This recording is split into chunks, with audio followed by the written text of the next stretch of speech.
안녕하세요. 여러분, 저는 곧 행복한 신혼생활을 코앞에 두고 있었던 30대 예비 신부 구독자입니다.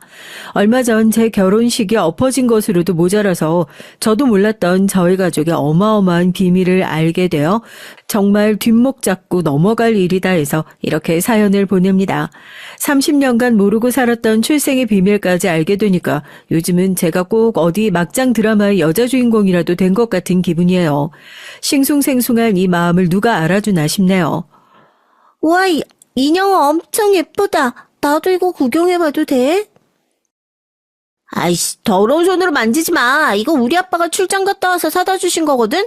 넌 아빠도 없잖아. 우리 엄마가 아빠 없는 애들이랑은 어울리지 말라 그랬어. 저리 비켜. 아니야, 우리 아빠도 출장 가셨거든? 우리 아빠가 이런 것보다 훨씬 더 좋은 거 100개는 더 가지고 오실 거거든? 네가 뭘 알아? 나도 아빠 있단 말이야. 아빠도 없는 주제에 순 개뻥이야. 엄마, 제가 아빠가 사준 인형 더러운 손으로 만졌어. 아유, 아무리 동네가 후졌다지만 왜 저런 애들이랑 어울려서 놀고 그래? 얼른 들어와 밥 먹게. 제가 네 인형 뺏으려고 그랬어? 하여튼 너 없이 사는 것들 꼭 저렇게 남의 물건을 욕심내고 그런다니까. 예, 뭐가 갖고 싶으면 너도 가서 엄마한테 사달라고 해야지. 남의 물건을 욕심내는 건 어디서 배워먹은 버르장머리야? 저 뺏으려고 한 적 없어요. 그냥 구경해봐도 되냐고 물어본 거예요. 아니라고요. 안 그랬어요. 어린 시절을 돌아보면 저는 늘 울고 있었고 주변엔 아무도 없었어요. 부모님을 원망하지 않으려고 참 많이 애를 썼지만 늘 혼자였던 어린 시절을 보냈던 이유가 모두 부모님 때문이라고 생각했죠. 가난했던 동네에서 살면서 애비 없는 애라는 소리를 서스름 없이 하는 무식한 어른들 틈에 있었고 아버지가 없다는 건 제가 하지 않은 일도 했다고 오해를 받기도 하고 그렇게 서러운 일을 당할 때 막아줄 든든한 방패막이가 없다는 걸 의미하기도 했었죠. 지금 돌이켜 생각해보면 애들보다 어른들이 더 나빴던 것 같아요. 솔직히 애들이 뭘 알겠어요. 집에서 어른들이 하는 소리 듣고 따라하는 거죠. 태어나서 초등학생이 될 때까지 물론 아버지 얼굴은 코빼기도 본 적이 없었지만 어디 멀리 외국으로 일하러 가셨다는 엄마 말만 철석같이 믿고 아니라고 나도 아버지 있다고 애들한테 그렇게 얘기를 하고 다녔고 전 애들 사이에서 거짓말쟁이로 소문이 났었습니다. 그리고 이런저런 이유로 따돌림 당하고 늘 외톨이 신세를 면치 못했었죠. 얘는 또 왜 복달아나게 질질 짜면서 들어오고 그래? 왜? 또 무슨 일 있었어? 또 명희 그놈의 기집애가 왜? 또 뭐 네 앞에서 잘난 척이라도 했어? 엄마, 나한테 거짓말한 거 맞지? 명희네 엄마가 나한테 그랬어. 나 아빠 없는 거 맞다고. 그래서 되고 버르장머리도 없는 거라고. 엄마가 우리 아빠 외국으로 일하러 간 거라면서. 그럼 전화해봐. 전화해보라고. 뭐? 그 미친 옆에 내가 애한테 그런 소리를 했단 말이야? 내가 진짜 가만 안 둬. 너 엄마 따라와. 그래도 제가 그나마 기가 팍 꺾이지 않고 살 수 있었던 건 가난하지만 드생걸룬 둘째가라며 서러웠던 저희 엄마 덕분이었던 것 같아요. 어렸을 땐 그렇게 큰 소리를 내는 엄마가 멋있어 보이기보단 창피하기만 했었어요. 시장에서 생선 장사를 하시던 저희 엄만 딸이 어디 가서 한 소리 듣고 와서 눈물이라도 보였다 하면 제 손을 붙잡고 바로 한바탕 소란을 일으키러 가셨고 전 그런 엄마 뒤에 숨어 쭈뼛거리 바빴었죠. 명희 엄마 좀 나와봐요. 애한테 애비 없는 애라니 그런 소리를 해요? 어른이 돼서 할 소리가 있고 안 할 소리가 있지. 똑같이 애 키우면서 어떻게 그런 소리를 할 수가 있어? 딸 자식 보는 앞에서 부끄럽지도 않아? 아니 내가 뭐 틀린 소리 했어? 집에서 제대로 못 가르치니까 애가 자꾸 남의 물건 욕심내고 그러는 거 아니야. 그러니까 가정교육 똑바로 시켰으면 내가 싫은 소리 할 일도 없었잖아. 이게 어디다 대고 야, 너 말 다 했어? 어디 감히 내 자식한테 그런 소리를 할 수가 있어. 아이고 동네 사람들 이 여자 말하는 꼬라지 좀 보세요. 그러는 명희 아빠는 뭐 얼마나 잘났는데 그렇게 잘나서 동네에서 안 건드리는 여자가 없냐? 내가 이놈의 집구석에 앞으로 다시 생선 팔면 사람이 아니다. 사람이 아니야. 야, 너 말 다 했어? 못 배워먹은 게 아주 그냥 엄마는 자식이랑 똑같네. 그래, 오냐, 어디 한번 해보자. 엄마, 제발 그만 좀 해. 진짜 창피해 죽겠어. 제발 좀. 어디 가서 딸 기 안 죽게 하려고 먼저 큰 소리를 낸 엄마가 고맙기보단 무조건 큰 소리부터 내고 보는 모습이 창피하고 부끄럽기만 했어요. 이러니까 사람들이 우리를 무시하는구나 싶기도 했고요. 사람들한테 구경거리가 되고 우스운 모습이 되는 것도 너무나 싫고 쪽팔렸습니다. 한 번씩 그런 난리가 있고 나면 며칠 동안은 밥도 제대로 안 넘어가고 집에서 엄마랑 말도 안 하고 누워 있었어요. 대체 그놈의 아빠가 뭐라고 날 이렇게 서럽게 만드나 싶었죠. 평범한 부모 밑에서 사랑받는 딸로 자라는 평범한 애들이 너무나도 부러웠습니다. 금순아, 아직도 엄마한테 화 많이 났어? 근데 너 엄마 알지? 엄만 진짜 거짓말 안 해. 너희 아빠 정말 살아 계시고 일하느라 집에 못 돌아오시는 거야. 그러니까 사람들이 아버지 안 계신다 그런 소리에도 기죽지 말고 살아. 다른 사람은 몰라도 넌 엄마 말 믿어줘야지. 제 마음을 달래기 위한 거짓말이라고 생각했어요. 아버지가 진작에 돌아가신 게 아니라면 왜 우리 가족이 이런 수모를 당하고 있는 동안 한 번도 나타나지 않았는지, 대체 얼마나 멀리 일하러 가셨길래 전화 한 번을 안 하고 나타나지도 않는지, 그 흔한 사진 한 장도 없는지 이해할 수 없는 일들 투성이었죠. 그런데 제가 초등학교 4학년에 올라가던 때였습니다. 말도 안 되는 거짓말이라고 생각했던 엄마의 말이 거짓말이 아니었다는 걸 알게 됐어요. 꼼짝없이 돌아가셨다고 생각했던 아버지가 거짓말처럼 다시 나타나셨거든요.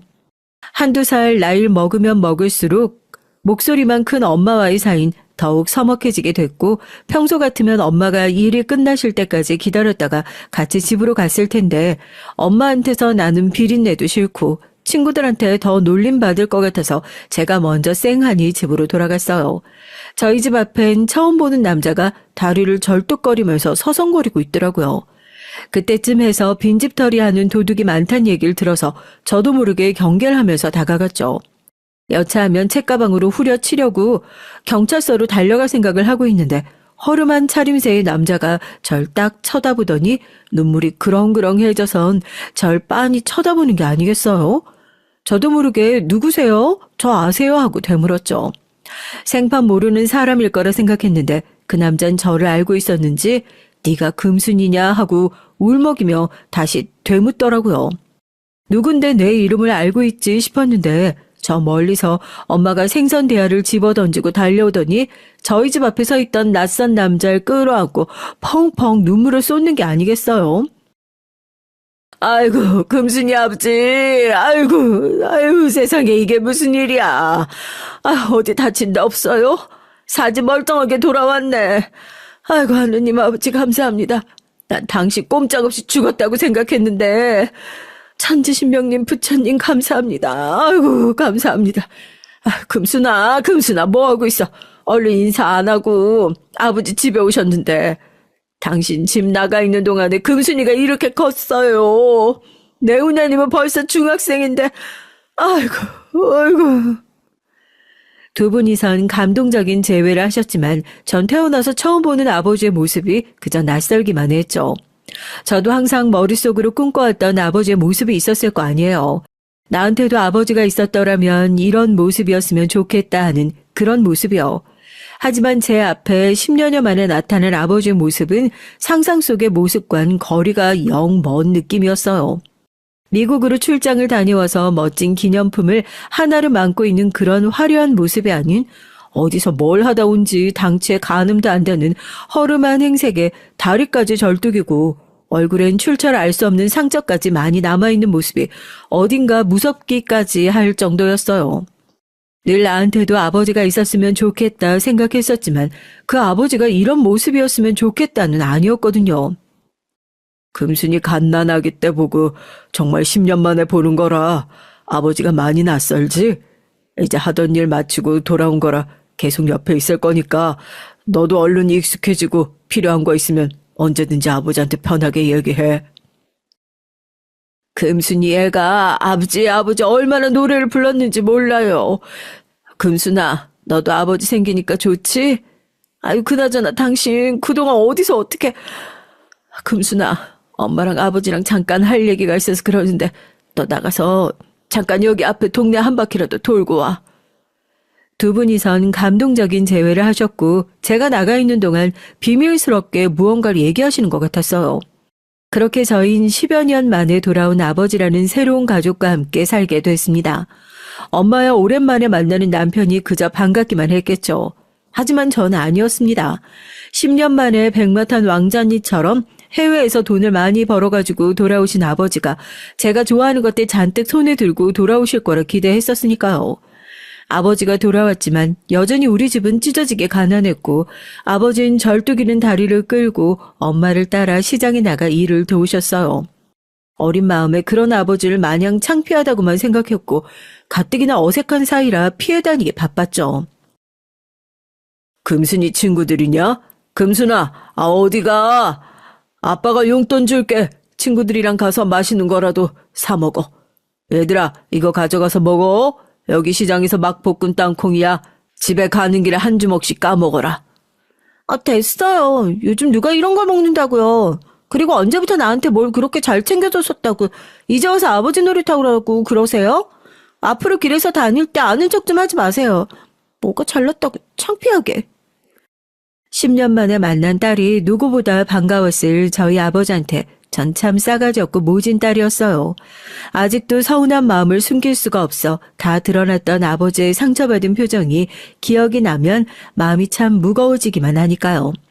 애들도 어색하게 웃으면서 아버지가 급하게 건넨 땅콩 한 봉지를 들고 뿔뿔이 흩어졌고 나는 왜 이렇게 맨날 가난하고 창피하게만 살아야 하나 속으로 한탄을 많이 했습니다. 그때부터였을까요? 제 꿈은 그냥 하루라도 빨리 이런 집에서 독립하는 것으로 바뀌었어요. 간호사란 직업을 선택했던 이유도 별다른 것이 없었죠. 그냥 교대 근무를 하면서 돈도 많이 벌 수 있고 어떻게든지 집에서 멀리 떨어져 있는 대학을 가고 싶었으니까요. 그럼 나 대학 안 보낼 거야? 다른 애들도 다 대학 가는데 땡볕을 내서라도 하나밖에 없는 딸 대학은 보내야 될 거 아니야. 그깟 등록금이 뭐 얼마나 한다고 그거 가지고 쩔쩔매고 있어? 그까짓 돈 내가 나중에 간호사 돼서 갚으면 그만이잖아. 우리 집은 왜 맨날 그렇게 등록금 낼 돈도 없이 가난해야 되냐고. 시장에서 좌판 깔아 장사하면서 하루 벌어 하루 먹고 사는 집인데 딸 하나 등록금 보낼 돈은 어디 넉넉하게 있겠어요. 저희 동네 애들이 오을에 그렇듯이 고등학교 졸업하면 적당한 직장에 취업이나 해서 나갈 거라고 생각했었는데 아니다. 난 대학도 다닐 거고 대학 나와서 간호사도 하겠다. 그렇게 일방적으로 다 정리하고 선포를 하니까 오히려 쩔쩔매는 건 엄마였어요. 대학 꼭 그거 나와야겠냐. 지금은 형편이 여의치 않으니까 나중 돼서 살림이 좀 넉넉해지면 다시 다니면 안 되겠냐. 어쩔 줄 몰라 하고 미안해하면서도 어렵게 말을 꺼내시더라고요. 저도 저 나름대로 포기가 안 돼서 엄마에게 엉엉 울면서 처음으로 떼를 썼어요. 아니요, 사실 처음도 아니었죠. 매번 그런 식으로 전 그렇게 찢어지게 가난한 집에서도 제가 원하는 것이라면 무엇이든 다 했던 딸이었고 그렇게 울고불고 떼를 쓰면 간이든 쓸개든 뭐라도 빼줘서 딸이 원하는 걸 해주셨던 부모님이었습니다. 하나밖에 없는 딸 소원이 대학 가는 거라는데 들어줘야지. 금순아, 아무 걱정하지 마라. 네 대학 등록금은 아빠가 어떻게든 마련해가지고 올 테니까. 그동안 애비 노릇 못했으니 금순이 대학이라도 보내줘야지.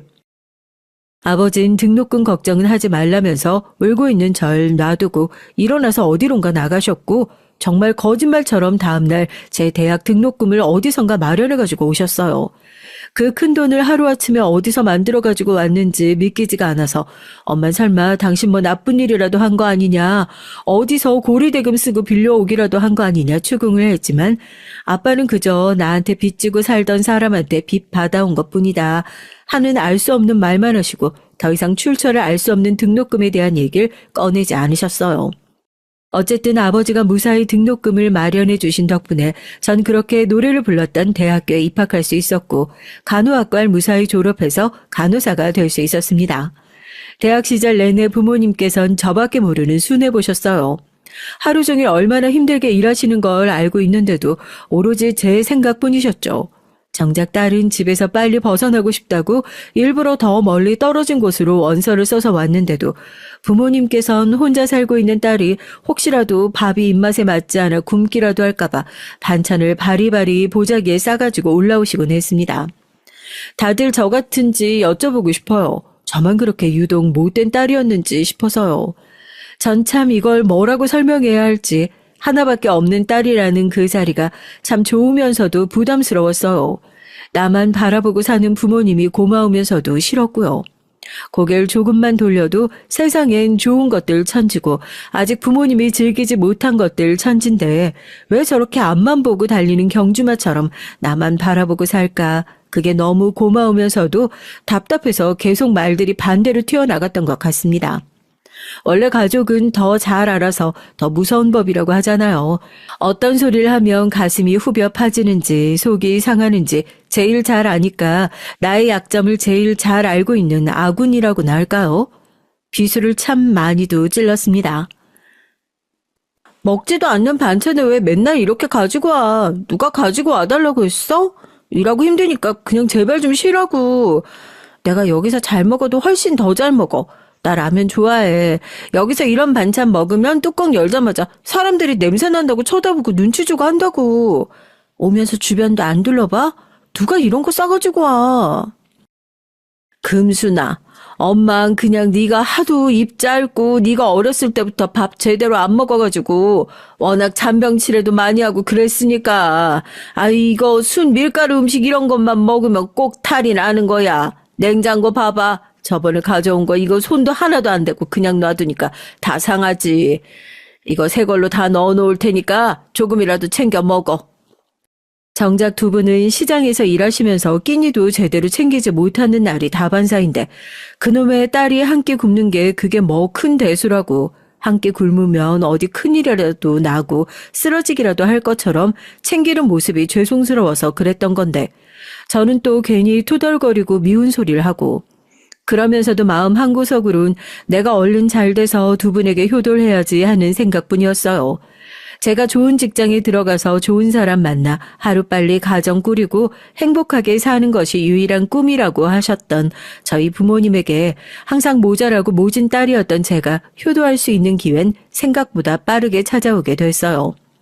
대학을 졸업하고 전 대학병원의 간호사로 취업을 하게 됐고 월급을 받으면서 마음의 짐처럼 남아있던 두 분에게 그래도 매달 생활비를 꼬박꼬박 보내면서 나름대로 외동딸로서의 역할을 차근차근 해나가고 있던 시기였습니다. 교대 근무를 하는 간호사의 특성상 같은 병원 내에서 사람을 만나는 것이 아니면 누군가를 소개받더라도 생활 패턴이 맞지 않아 번번이 파토가 나기 일쑤였죠. 나이가 조금씩 차면서 부모님도 잔소리 아닌 잔소리를 하기 시작했어요. 금순아, 너도 이제 나이가 있는데 얼른 좋은 사람 만나서 연애도 하고 결혼도 하고 해야지. 주변 애들 보니까 연애도 잘만 하고 그러던데 너 어떻게 된 게 뭐가 그렇게 바빠서 연애할 시간도 없어? 그렇다고 집에 내려오는 것도 아니고. 그러지 말고 엄마가 여기서 괜찮은 사람 알아볼까? 그 왜 엄마 친구 중에 선생님 한다는 그 친구 있잖아. 그 친구 아들이 너보다 6살인가 많다고 그러던데 아직까지 장가 안 갔다고. 됐어. 소개 무슨 소개야. 그런 총구석에서 사람 소개받아서 애 낳고 다시 거기로 내려가서 살라고? 만나도 난 우리 병원에서 만나던지 할 거야. 무슨 되도 않는 중멸 놔주겠다고? 내 연애는 내가 알아서 할게. 매번 얘기가 나올 때마다 투덜거리기만 했지만 저도 속으로 내심 조바심이 나기 시작하던 때였어요. 친구들은 하나 둘씩 청첩장을 내밀면서 일이 힘들긴 해도 안정적인 가정을 꾸리고 나니까 행복하다 이런 소리를 하는데 전 이렇게 평생 시골에 계신 부모님 뒷바라지나 하다가 결혼도 못하고 혼자 늙어 죽으면 어떡하나 한 번씩 혼자 있을 땐 그런 생각도 했었거든요. 집신도 다 제 짝이 있다고 하나요? 그런 중에 저한테 정말 백마탄 왕자님이 나타난 겁니다. 그땐 정말 백마탄 왕자님 같았죠. 백만 아니고 하얀 가운을 입은 의사 선생님이 나타났으니까요. 금순아, 영어 선생님이 너 이거 음료수 전해주라고 하더라? 어제 밤샌 것 같아서 피곤해 보인다고. 둘이 요즘 많이 친해졌나 봐. 영어 선생님이 너한테 관심 있는 거 아니니? 아니야, 무슨. 그냥 요 며칠 당직 근무하면서 오며 가며 인사한 게 전부인데 내가 어지간히 피곤해 보이긴 보였나 보다. 나 같은 사람도 다 신경 써주고 여튼 나중에 보면 감사하다고 전해줘. 병원에서도 의사 선생님과 간호사의 관계는 이루어질래야 이루어질 수 없는 관계라고 생각했어요. 그도 그럴 것이 제가 봤던 대부분의 의사 선생님들은 대부분 간호사를 자기 아랫사람으로 보고 쥐잡듯이 잡기 바빴고 제가 거쳐갔던 선생님들도 다 그런 분들이 대부분이었거든요. 그런데 예비 신랑은 달랐습니다. 원래도 병원에서 성격이 좋기로 유명했었는데 일 때문에 몇 번 마주치고 나니까 그런 소문이 난 이유를 알겠더라고요. 얼굴도 잘생겼지, 성격도 좋지, 환자한테만 친절한 게 아니라 저 같은 일개 간호사한테도 피곤해 보인다면서 비타민 음료를 따로 챙겨줄 정도로 배려심도 깊고 센스도 넘치는 사람이었어요. 병원 안에서 예비 신랑을 한 번이라도 안 좋아했던 간호사가 없을 정도라고 하면 말 다 한 거죠 뭐. 요상하게 절 잘 챙겨주는 느낌이라고는 생각했는데 그 뒤로 병원이 아닌 밖에서도 몇 번 밥을 먹고 하면서 예비 신랑에 대한 마음이 짝사랑이 아닌 쌍방임을 알게 됐죠. 병원 내에서 최고 인기남이었던 사람과 연인 관계가 됐습니다. 사람이라는 게 참 신기하고 웃기더라고요. 겨우 연애일 뿐이었는데 매일같이 출근하기도 싫었던 그 힘들었던 병원이 예비 신랑의 얼굴을 볼 수 있다는 이유 하나만으로 설레고 기다려지는 공간이 됐으니까요. 하지만 관계가 깊어지면 깊어질수록 마음 한켠이 무거워지기 시작했습니다. 금순아, 너 영어 선생님이랑 만난다면서? 완전 대박이다. 야, 너 진짜 개 탄 거지, 개 탄 거야. 그러면 두 사람 결혼 언제 하는 거야? 아, 집에다가 얘기는 했어? 야, 선생님 마음 바뀌기 전에 얼른 씩 올리고 도장 콱 찍어야지. 안 그러면 저 잘난 사람 죽 써서 남 줄 일 있어? 부럽다, 부러워. 내 동기가 신데렐라 주인공이었다니. 신데렐라 무슨 신데렐라야? 결혼? 글쎄 아직 얘기가 나오진 않았는데 하긴 해야지.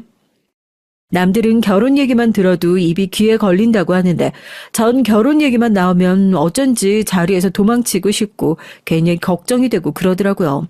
솔직히 예비 신랑은 너무나 마음에 들었지만 예비 신랑을 저희 집에 데리고 갔을 때 혹시라도 저희 집안 사정이나 이런 것들에 실망을 하면 어떡하나 싶은 마음도 컸던 것 같아요. 그렇다고 저희 부모님을 창피해했던 건 아니지만 워낙 병원 안에서도 금수저고 잘 나가는 집안이라고 사귀기 전부터 소문이 자자했던 사람이니까 결혼은 아직 먼 일이라고만 생각을 하고 있었죠. 거기다가 평소에 절 예뻐하지 않았던 수간 의사 선생님이 저희가 만난다는 사실을 알게 되면서 예비신랑 아버지가 지역 유지인데 점수 따려면 고생 꽤나 하겠더라 어쩌겠더라 말을 엉기까지 하니까 애써 태어난 척했던 저도 입이 꽤나 쓰더라고요. 남들이 뭐라고 말하든 신경 쓰지 말아라. 난 누가 뭐라고 하든 너랑 결혼할 거다. 옆에서 든든하게 잡아주는 예비신랑이 있었기에 마음을 굳게 먹고 있었지만 제 투성이 신데렐라의 꿈은 그렇게 오래가지 못했습니다. 나를 잡아서 예비시댁에 제대로 인사를 가야겠다 생각하고 있었는데 예비신랑이 일을 쉬던 날 사건이 터진 거예요. 금순아, 누가 너 찾아왔는데? 빨리 좀 와봐. 너 영호쌤 부모님이랑 만나기로 약속했었어? 뭐? 야, 아니 약속은 무슨 약속. 여태 한 번도 뵌 적도 없는데 무슨... 일 났네 이거. 지금 프론트에 와 계셔. 정금순이 누구냐고. 내가 대충 둘러대고 1층 커피숍으로 내려보냈으니까 사람들 더 몰리기 전에 얼른 내려가봐. 얼른. 아직까지 정식으로 찾아가서 인사를 드린 적도 없는데 예비신랑의 부모님이 병원으로 찾아와서 다짜고짜 저를 찾았다는 거예요. 다행히 제 동기가 잘 둘러댄 덕분에 사람들이 더 몰려와 동물원 원숭이 꼴이 되기 전에 커피숍으로 두 분을 내려보냈고 저도 허겁지겁 두 분을 만나러 커피숍으로 내려갔고요. 멀리서 봐도 한눈에 알아보겠더라고요. 딱 봐도 귀티가 나는 차림새에 꼬장꼬장해 보이는 얼굴이었습니다. 제가 꾸벅 고개를 숙여 인사를 하니까 예비 시어머니께선 그래도 앉으라며 인사를 해주셨지만 예비 시아버지께선 자리에서 꼼짝도 안 하고 제 명찰만 훑어보곤 기가 차다는 듯이 허 하고 콧방귀만 끼셨어요. 갑자기 찾아와서 놀랐겠어요. 우리 아들이 만나는 여자가 있다고 들었는데 하도 인사도 안 오고 소식이 없어서 무례한 건 알지만 우리가 이렇게 먼저 찾아왔네요. 바쁜 거 아니면 잠깐 앉아서 얘기 좀 하지 그래요? 얘기는 무슨 얘기야? 아가씨, 내가 단도직입적으로 말을 할게요. 무슨 꿍꿍이에요? 네? 무슨 꿍꿍이라니 그게 무슨 말씀이세요? 우리 집안 얘기 들어서 잘 알 거 아닙니까? 우리가 여기 오기 전에 그쪽 집안 얘기 들었는데 부모님 시장에서 좌판 깔고 장사한다면서 어떻게 그렇게 분수에도 안 맞는 집안끼리 만날 생각을 할 수가 있어? 아직도 결혼해서 신분 상승 해보려는 골빈 사람이 있단 말이야? 여보, 말 조심해요. 여기 영업병원이에요. 아가씨, 이거 받아요. 10여 년 만에 콧배기도 안 비쳤던 아버지가 거짓말처럼 눈앞에 나타나고 찢어지게 가난한 집에서 이기적으로 공부해서 간호사가 되고 운명처럼 의사인 예비신랑을 만난 것까지 정말 내 인생의 꿈만 같다고 생각했었어요. 그러나 그 모든 순간들보다 제 눈앞에 도톰한 돈봉투가 놓이는 순간이 정말로 각본 없는 드라마구나 싶더라고요. 드라마 여주인공들도 이렇게 비참한 기분이었을까요? 내 인생이 겨우 이렇게 돈봉투 하나로 결정될 수 있구나 싶어서 비참하기보단 당장이라도 이 봉투 안을 열어서 액수를 확인해보고 싶고 이 돈이면 시골에 있는 부모님이 당분간은 좌판을 안 깔고 고생 안 할 수도 있을지 모른다는 그런 생각이 순간적으로 드는 게 더 비참하더라고요. 남들은 사랑이랑 돈이랑 갈등을 하는 순간이 오면 망설임 없이 전 이런 돈 됐습니다. 영호 씨면 됐어요. 이런 멋진 대사를 날렸을 텐데 전 바로 그 말이 입에서 안 떨어지더라고요. 당장 돈이 궁한 게 사실이었으니까요. 지금 두 분이 여기서 뭐 하시는 거예요? 쪽팔리니까 당장 나가요. 당장! 영호, 너 오늘 쉬는 날이라면서. 네가 얘한테 연락했니? 그렇게 안 봤는데 어디 여시같이? 망설이는 제 자신이 너무 싫고 쪽팔려서 눈물만 뚝뚝 흘리고 있는데 구세주처럼 예비신랑이 나타나 지금 이게 무슨 짓이냐고 호통을 치기 시작했고 테이블 위에 올라간 돈봉투를 보더니 소리를 지르고 욕까지 하더라고요. 저도 처음 보는 모습에 적잖이 당황했습니다. 두 사람도 예비신랑이 그 자리에 나타날 것이라고는 예상을 못하셨는지 당황한 눈치로 돈봉투를 급하게 가방에 챙겨 담아 자리를 뜨셨어요. 알고 보니 절 도와줬던 제 동기가 상황이 영 안 좋게 돌아가는 것 같다 싶었는지 급하게 예비신랑에게 연락을 한 모양이더라고요. 아마 10분만 아니 5분만 더 늦게 도착했어도 저 그 돈 챙겨서 그대로 헤어졌을지도 모르겠다 싶어서 자괴감에 한참을 자리에서 울었습니다. 가난이 사람을 참 쪽팔리게 하더라고요. 그새 병동에 소문이 쫙 퍼져서 사람들이 수군거리고 한마디씩 얻는 소리를 차마 들을 수가 없어서 안 들은 척 꾸역꾸역 일을 하다가 급하게 휴가를 쓰고 고향에 내려가기 위해 집으로 돌아가 짐을 싸고 있는데 예비신랑이 집으로 찾아왔어요. 자기도 불쌍한 사람이라며 한 번만 봐달래요. 나 여태까지 만났던 사람들 전부 다 갑자기 유학 간다. 내가 마음에 안 든다. 말도 안 되는 핑계 대면서 나한테 먼저 헤어지자고 했어. 오늘 보니까 알겠더라. 부모님 성에 안 차는 사람들이어서 이런 식으로 헤어지라고 돈 주고 종용한 거. 나 의사도 아버지 등살을 못 이겨서 한 거고 지금 매일같이 선보라고 내가 지금 나이가 몇 살인데 아직도 부모님한테 질질 끌려다니면서 살고 있어. 나도 이제 숨 좀 쉬면서 살고 싶어. 당신은 끝까지 그 돈 안 받았잖아. 당신이 내 편 좀 들어주면 안 될까? 힘든 거 아는데 나 한 번만 도와주라. 당신이 조금만 더 늦게 왔었으면 나 그 돈 받았어. 당신도 알고 있지? 우리 부모님 시장에서 좌판 깔고 일하시는 거. 나 아직도 월급 받으면 우리 부모님한테 생활비 붙여가면서 그렇게 살아. 그래서 그 돈 봉투 고민했어. 그래서 쪽팔려서 온 거야. 쪽팔려가지고. 자기 의견도 없이 부모님한테 질질 끌려다니면서 평생 살아왔던 예비신랑의 사정도 이해가 되고 사랑하는 사람이니 마음이 아픈 것도 사실이지만 현실적으로 그렇게 날 싫어하는 사람한테 평생을 예쁨 받기 위해 눈치 보고 손가락질 받긴 싫기도 하고 가뜩이나 말 옮기기 좋아하는 병원 사람들한테 소문은 다 퍼졌지 속이 상해 죽겠더라고요. 그런데도 못 헤어지겠다고 펑펑 우는 예비신랑을 보고 왜 사람들이 남자 때문에 눈깔이 헷가닥 뒤집혀서 말도 안 되는 선택을 하는지 이해가 되는구나 싶기도 하고요. 내가 진짜 드라마 여주인공도 아니고 저도 마음을 정리할 시간이 필요하겠다 싶어서 예비신랑한테 잠깐 마음 정리할 시간 좀 달라 그러고 짐 챙겨서 그대로 시골로 내려가 버렸어요. 솔직히 그때 심정으론 병원을 관둘 생각이었죠. 대학병원 간호사로 일 잘하고 있다가 짐 싸들고 내려온 딸내미 보고 부모님은 깜짝 놀라시죠. 갑자기 집은 왜 내려왔어? 너 무슨 일 있는 거 아니지? 병원은 어쩌고? 이 짐은 또 뭐고? 일은 무슨 일, 아무 일 없어. 그냥 잠깐 좀 쉬고 싶어서 내려온 거야. 나 좀 그냥 내버려 둬. 부모님은 자식에 한해선 이상한 촉이라는 게 있나 봐요. 아무 일도 없다고 그냥 쉬고 싶어서 내려온 거라고 하고 등을 돌리고 자는 척 숨죽여 울고 있는데 알겠다고 불을 끄고 일을 나갔던 부모님이 30분도 채 되지 않아 문을 박차고 들어와서 제 등을 확 잡아 돌리더라고요. 덕분에 펑펑 울고 있는 모습을 그대로 들키고 말았죠. 대체 무슨 일이냐고, 엄마한테 말 못할 일이 뭐가 있냐고 그러기에 처음으로 부모님에게 예비신랑 얘기를 솔직하게 털어놨습니다. 두 분 다 제 얘기를 듣고 나선 아무런 말씀도 하지 못하시더라고요. 아버진 속이 답답하신지 나가셔서 연신 담배만 태우시고 엄만 절 끌어안고 미안하다면서 같이 펑펑 우시고요. 네가 대체 뭐가 모자라서 그 사람들한테 그런 취급을 받아. 됐어. 잘 내려왔어. 그 잘난 놈이랑 당장 헤어지고 병원이고 뭐고 당장 때려치워. 응? 네가 갈 데가 거기 하나밖에 없어. 정 먹고 살 데 없으면 여기 아예 내려와서 엄마 아빠 일이나 도우면 되지. 아이고 못 살아. 여태 혼자서 속을 얼마나 끓였을 거야 정말.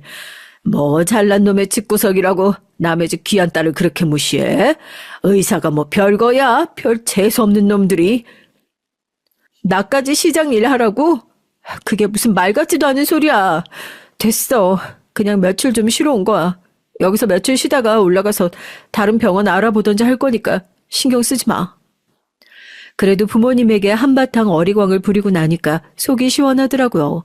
그렇게 한 3일 시골에서 마음 정리하고 있는데 집으로 내려온 지 딱 4일 차 큰 소리가 나서 문을 열고 나가보니까 기가 막히다는 표정의 부모님 앞에 예비신랑이 양손에 선물을 바리바리 싸들고 와선 무릎을 꿇고 앉아있는 게 아니겠어요. 처음엔 잘못 본 줄 알았어요. 여기가 어디라고 오냐고 당장 나가라고 아버지가 호통을 치셨죠. 저 금순 씨 정말 사랑합니다. 의사 관두라면 관두겠습니다. 부모님은 제가 어떻게든 설득하겠습니다. 제발 한 번만 용서해 주세요. 저희 부모님이 부족하셔서 금순 씨에게 상처 준 거 제가 살면서 갚아 나가겠습니다. 남의 집 귀한 딸 눈에서 피눈물 나게 해놓고 꼴랑 선물 쪼가리 들고 오면 용서해 줄 줄 알았나?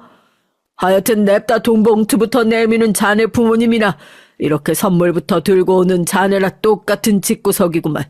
용서해 줄 마음 없으니까 당장 돌아가게.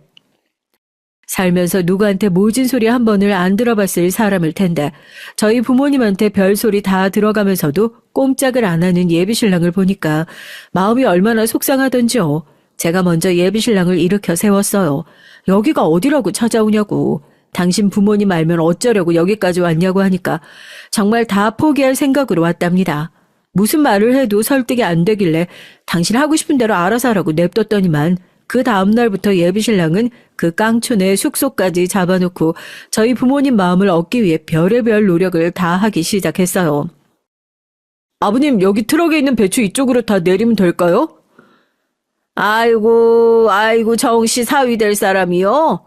어디 서울에서 온 것 같은데 배추나 제대로 나르겄어?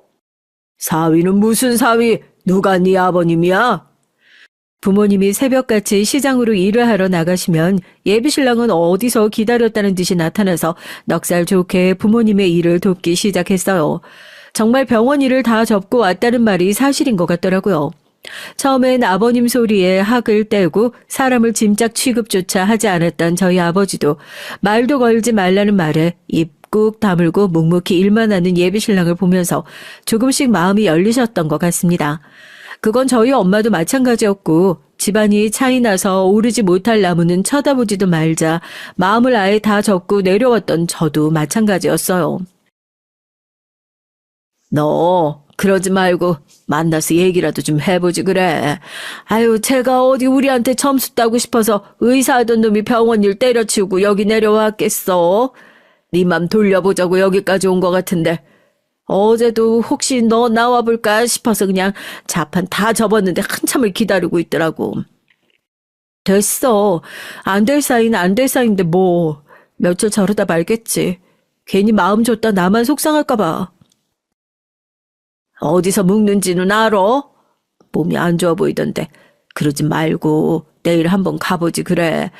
내일은 내가 나오지 말라 그랬어. 서울에서 이런 일 한 번도 안 해봤을 텐데 당연히 몸살 나지. 마음도 안 좋을 텐데. 몸이 안 좋아 보였다는 얘기에 마음이 덜컹하더라고요. 엄마의 말에 대답은 안 했는데 내일 괜한 데 힘 빼지 말고 그냥 다시 돌아가라고 이런 얘기라도 할까 싶어서 찾아가서 얼굴 보고 얘기해야겠다 생각을 하면서 잠에 들었습니다. 다음날 아침에 일어나니까 엄마가 아침상을 다 차려놓고 저보고 꼭 싸들고 가라는 것처럼 죽까지 해놓고 먼저 시장에 나가셨더라고요. 한참을 고민하다가 그래도 그동안 만나왔던 정이 있는데 그래도 할도리는 하는 게 맞겠다 싶어서 죽을 챙겨 들고 일어났습니다. 심란한 마음으로 버스 정류장에 앉아있던 때였어요. 워낙 시골이라 그런지 배차 시간이 길어서 아직 버스가 오려면 한참 남았던 시간이었죠. 한적한 차도 위로 시커먼 고급차 한 대가 휙 지나가더라고요. 워낙 고급차여서 눈에 확 띄었어요. 이 깡촌에 저런 차도 다 지나가네 하고 생각하다가 차가 참 눈에 익는 겁니다. 이상하게 쎄한 느낌 있잖아요. 세상에 저런 차가 한두 대가 아니라는 걸 잘 아는데 순식간에 지나간 그 차가 꼭 저한테 돈 봉투 내밀고 갔었던 예비 시아버지가 탔었던 그 차라는 불안한 예감이 확 들더라고요. 죽이고 먹고 내팽개치고 엄마가 일하고 있는 식당으로 미친 듯이 뛰어갔습니다. 이게 지금 뭐 하는 짓이에요? 경찰, 거기 경찰 좀 불러주세요. 경찰은 무슨 경찰이야? 자, 아줌마 일당 얼마야? 내가 당신들 오늘 일당 딱 2배씩 쳐서 줄 테니까 경찰이고 나발이고 부르기만 해. 어디서 이딴 냄새나는 시장 바닥에서 내 아들을. 엄마, 지금 뭐 하는 짓들이에요? 시장에 도착하니 그야말로 아수라장이 따로 없었습니다. 조그만 시장 입구를 고급 승용차로 딱 막아놓은 예비 시아버진 엄마가 깔아놓고 있는 좌판을 집어 던졌는지 바닥에 야채며 뭐며 놔뒹굴고 아주 난리가 나 있더라고요. 눈에 살개가 얼마나 흉흉한지 같이 일하는 상인들도 누구 하나 신고할 엄두를 못 내고 있고 평소라면 소리를 지르고 난리를 칠 엄마도 웅크리고 벌벌 떨고 계시는데 그 모습을 보고 정말 피가 거꾸로 솟는 느낌이었어요. 제가 얼른 뛰어가서 엄마 앞을 막아섰고 예비 시부는 술 냄새를 풍기면서 주변 사람들한테 삿대질을 하고 고래고래 소리를 지르더라고요. 아버지는 아마 공판장에 가신 모양이었습니다. 어디 이 시골 시장 바닥에서 좌판이나 깔고 근근히 먹고 사는 것들이 감히 내 의사 아들을 노려? 내 아들 어디다 숨겼어? 이 아녀나 네가 대답해봐. 내 아들 어디다 숨겼냐고? 누가 당신 아들을 숨겨요? 이게 지금 무슨 행패예요? 당장 경찰 불러서 콩밥 먹게 하기 전에 우리 엄마한테 무릎 꿇고 빌어요. 사과하라고요. 뭐? 뭘 하라고? 아이고 진짜 기가 막혀서 정신이 나갔냐? 내가 왜 니네 같은 그지들한테 무릎을 꿇어? 경찰? 오냐 경찰 불러라 불러. 너네가 누군지 몰라서 하는 소리야? 내가 법 위에 있는 사람이야. 경찰 100트럭을 갖고 와도 경찰이 나한테 무릎 꿇고 빌빌 기는 내가 그런 사람이라고. 이거 진짜 확. 저도 눈이 돌아가지고 당장 우리 엄마한테 사과하라고 엄마가 뒤에서 뜨던 말리는데도 예비 시부한테 눈을 뒤집고 소리를 질렀고 독이 잔뜩 오른 예비 시부가 분을 참지 못하고 저한테 손을 번쩍 올리더라고요. 이대로 얻어맞으면 바닥에 쓰러지기밖에 더 하겠냐 싶고 엄마가 맞는 것보단 차라리 내가 맞는 게 낫겠다 싶어서 눈을 질끈 감는데 퍽 하는 소리와 함께 예비 시부가 바닥에 엎어지는 게 아니겠어요? 대체 이게 무슨 일인가 싶어서 눈을 떠보니까 아버지가 무릎을 붙잡고 땀을 뻘뻘 흘리면서 제 앞에 서 계시더라고요. 아니, 정씨가 세상에 뭔 힘이 있어서 저 장정을 한 손에 때려 눕혔대? 별 한 주먹거리도 안 되는 것들이 지렁이도 밟으면 꿈틀한다 이거냐? 이게 진짜 확! 저희 아버지한테 한 대 제대로 얻어맞은 예비시부가 분했는지 바닥에서 바로 일어나 저희 아버지한테 또 바로 덤벼들 자세를 취하자마자 저희 아버지는 눈 하나 깜짝 안 하고 정광석화 같은 속도로 예비시부를 바로 바닥에 때려 눕혔어요. 저도 깜짝 놀라서 입을 떡 벌릴 정도였다니까요. 뭐 임마? 남의 집 귀한 마누라랑 딸한테 손을 올렸으면 도망갈 각오는 해야지. 야, 너 내가 누군 줄 알고, 잠깐만! 아이고, 저놈 봐라, 저 아까야 하던 놈이 지 손모가지 도망갈 것 같으니까 좋은 댓말이 금방 튀어나오네. 경찰은 안 무서워도 지 몸 망가지는 건 무서운가 보지? 실컷 깽판을 치던 예비시부를 저희 친정아빠가 한 손에 제압하자 지켜보던 시장 어르신들도 통쾌하다는 듯이 한마디씩 거들면서 침을 뱉기 시작했고 그제서야 경찰에 부랴부랴 신고를 하기 시작했어요. 경찰이 무섭지 않다는 말은 정말 사실이었는지 경찰차에 붙잡혀 갈 때까지 자기가 얼마나 빨리 풀려나는지 보라며 큰 소리를 떵떵거리더라고요. 저랑 엄마가 괜찮은지 확인한 아버지가 어디론가 전화를 거셨고 뒤늦게 예비신랑이 헬스케진 얼굴로 달려와 저희 아버지에게 자초지정을 듣고 망연자실한 얼굴로 대신 사죄를 했습니다. 부모 자식 간의 인연은 끊을 수가 없는 법이야. 자네 정말 끊을 수 있겠는가? 부모 자식 간의 인연은 끊을 수 없어도 저희 아버지가 제대로 된 죗값은 치르셔야 한다고 생각합니다. 자식인 제가 아무리 대신 사죄를 드려도 어떻게 이걸 다 갚을 수 있겠어요. 죄송합니다. 정작 이럴 때 옆에서 금순씨 지키지도 못하고 도움도 되지 못한 한심한 놈이라서 정말 죄송합니다. 친정아빠는 예비신랑과 한참 더 얘기를 하더니 다 같이 예비시부가 있는 경찰서로 향했어요. 아까 실컷 두들겨 맞은 기억이 아직도 남았는지 저희 아버지 얼굴을 보자마자 움찔하더니 슬쩍 눈을 피하더라고요. 나는 오히려 피해자라니까요. 저기 저놈이 날 얼마나 두들겨 팼는지 지금 나를 여기다 둘 게 아니라 내가 지금 병원 가서 당장이라도 진단서 떼가지고 오면 아니 일단 내 변호사를 야 임마 넌 왜 그 인간들이랑 같이 와? 저놈이 내 아들놈인데 저놈이 의사입니다. 야 너 이리 와서 아버지 팔 좀 봐봐라. 아무래도 팔이 빠진 것 같으니까 당장 여기서 진단 좀 내려보란 말이야. 아이고 오셨습니까? 연락 받았습니다. 이런 곳에 계실 줄 몰랐는데 저희 아버지께 말씀 많이 들었습니다. 나라 위해서 힘써주신 분 이렇게 만나뵐 수 있어서 영광입니다. 예비시부가 팔을 붙잡고 예비신랑을 부르는데 벼랑간 경찰서장이 뛰어나와 예비시부의 머리통을 후려치고 저희 아버지에게 거수경례를 올리는 게 아니겠어요? 경찰서 안에 있는 사람들 모두 이게 무슨 상황인지 어리둥절해 있는데 저희 아버지께선 경찰서장에게 거수경례로 화답을 해주셨고요. 뭐야, 저런 족보도 없는 놈이 무슨 나라를 위해서 힘을 써? 지랄들 하고 있네 아주. 입 조심하네. 어디 동네 양아치 같은 놈이. 가족분들은 모르시는가 봅니다. 아버님께서 지상대 북파공작원 출신으로 복무하셨던 특수요원 출신이십니다. 민간인 신분 복귀하시고 다들 알고 계시는 줄 알았는데요. 예? 저희 아버지가요? 그야말로 입이 떡 벌어지는 충격적인 얘기였죠. 그제서야 거짓말처럼 사라졌다 거짓말처럼 돌아온 아버지의 소식이 이해가 되는 순간이었어요. 상황을 보아하니 엄만 진작에 다 알고 계신 눈치였고요. 아버지께서도 제가 충격받을까봐 여태 얘기하지 못했다면서 경찰서에서 차근차근 얘기를 들려주셨습니다.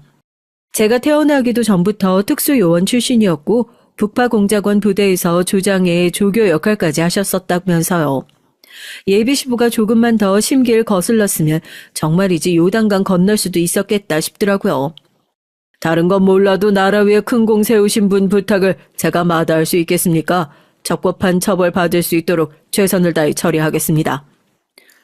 아니 이게 무슨 시장통에서 자판 깔고 장사하던 놈이 특수요원이란 이게 무슨 말 같지도 않은.